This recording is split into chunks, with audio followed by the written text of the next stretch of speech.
and a half. So this happened early yesterday morning. The men held up businesses in the Belmont Gardens, Old Irving Park, Logan Square, and Montclair neighborhoods. No one was hurt, but the men were armed with a gun.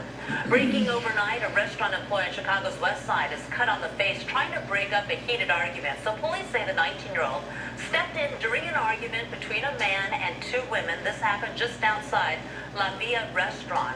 Police say the man cut the employee on the right side of the face before running away from the scene. No one else was injured. Turning to politics this morning, President Trump is back on Twitter this morning, but people are still wondering about his startling accusation that former President Barack Obama wiretapped him during his run for the White House. Here's ABC's Brian Ross.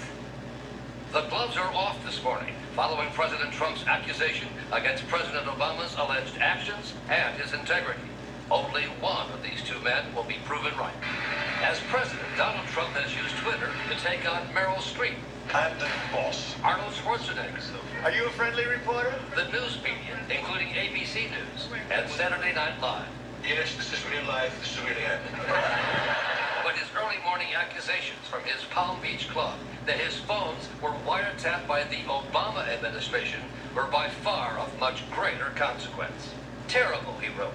Just found out that Obama had my wires tapped in Trump Tower just before the victory. Nothing found. That was followed by 4 more presidential outbursts taking on President Obama and misspelling tap. How low has President Obama gone to tap my phones during the very sacred election process? This is Nixon Watergate. Bad or sick guy.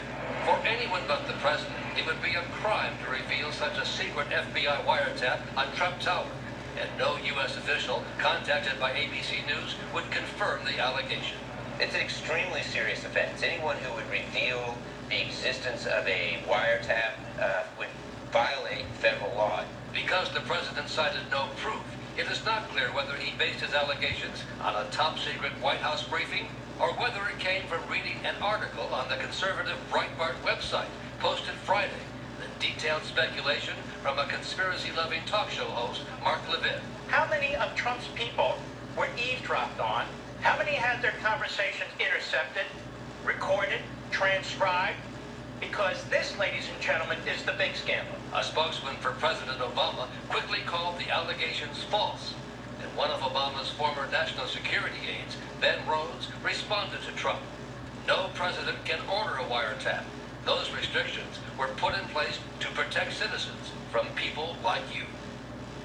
And that was Brian Ross reporting. The Obama administration did open an investigation into whether anyone in the Trump campaign was working with the Russians.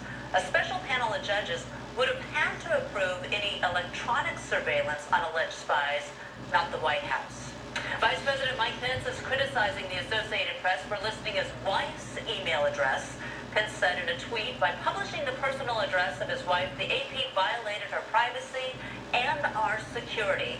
The disclosure came in a story about Pence's frequent resistance to public records requests during his time as Indiana's governor.